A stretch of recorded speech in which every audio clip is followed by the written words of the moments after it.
morning, everyone. On today's first episode, we will be discussing the Trump impeachment. What does that actually mean, if anything? And do you, those Democrats, marry impeachments? You know, just throwing that out there like Ben Shapiro would say himself.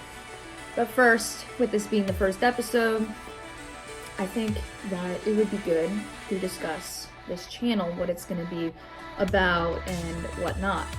So this channel, I will bring you the truth. I'm just going to bring facts. I'm not going to bring some emotional opinion and go on a rampage on why I feel like something is unfair or just stuff like that. I mean, that's just ridiculous.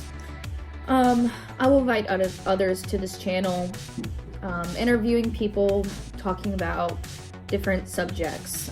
We will focus on politics and anything happening in the world, basically.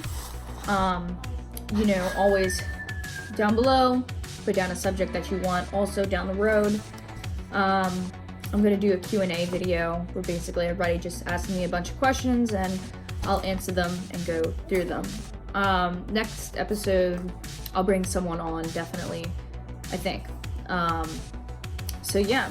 So without further ado, let's go into the Trump impeachment. So before Trump was impeached, on the 18th, he tweeted, "Can you believe that I will be impeached today by the radical left, the do-nothing Democrats? And I did nothing wrong, a terrible thing. Read the transcripts. This should never have happened to another president again. Say a prayer." So, what does this lead us? You know, the Ukraine calls with the transcripts and, you know, I think you've probably read the transcripts and whatnot, and there's nothing pro quo about it. There's nothing he can be impeached on about those things. And the charges that they gave him were abused his office and obstructed Congress. And they gave a 700-page essay on why he did these things. But nobody, they just, I mean, Pelosi, she's just holding the papers away from the Senate. She's not even like, she's holding them away. And she's saying, you know, I'm not giving them up yet. A reporter actually asked her about if, well, here's what happened. When Pelosi was asked if holding the impeachment papers from the Senate would cause suspicion, she stumbled over her own words. She waited there for a minute, and she was just kind of like, and then you couldn't even make out what she was saying because she was stumbling over her own words. One word was another word. I mean, for all you know, she could have been ordering her lunch. I mean, you know, like really, there was nothing to hear, if anything. Maybe she wanted an avocado salad with cheese sauce. I don't know. I don't know. Really good speech by Bill Johnson, Republican. He came to the House hearing for the impeachment, and he gave a speech, an anti-impeachment speech, and it was filled with silence.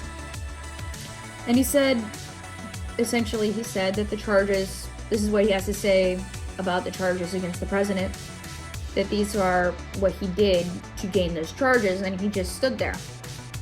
And they gave him his 30 seconds, and he just stood there. Everybody's looking around like, why aren't you saying anything?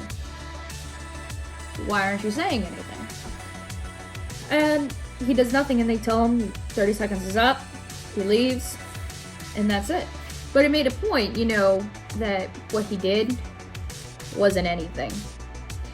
He didn't earn those charges. You know, like,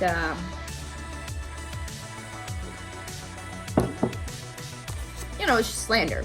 You know, just because you say this person has X, Y, and Z doesn't mean they have X, Y, and Z. So yeah. The Democrats apparently were sober and sad and sober. Ben Shapiro actually made a big deal about this. I actually found his video quite hilarious on it. I'll put the link to the video down below.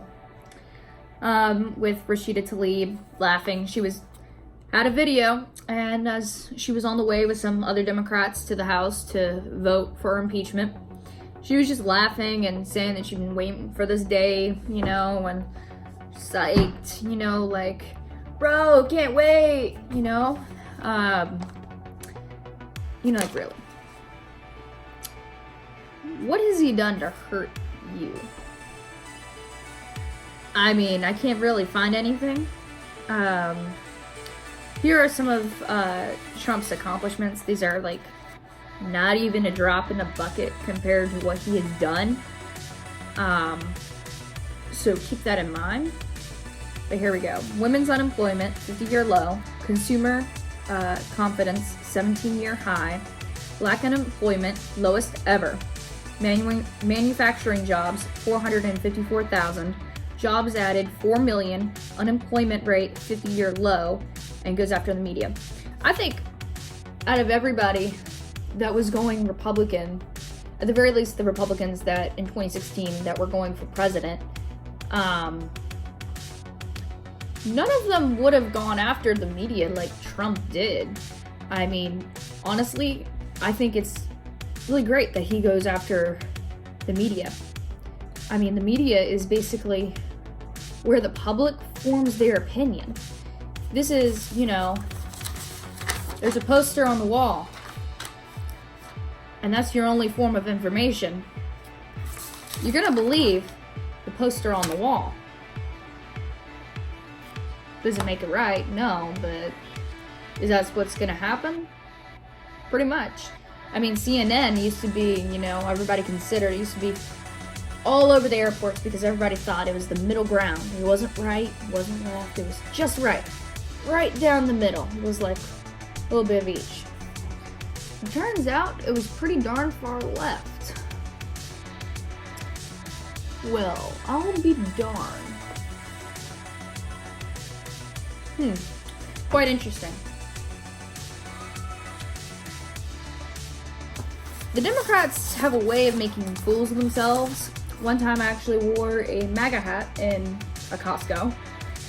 And there were even these old ladies just talking trash about me. They're very emotional people. They don't think of things logically. They don't go subjectively and take things apart, 1, 2, 3. They just go with their emotional opinions. Something to keep in consideration. Until next time, this is farewell. Episode 1, Trump impeachment.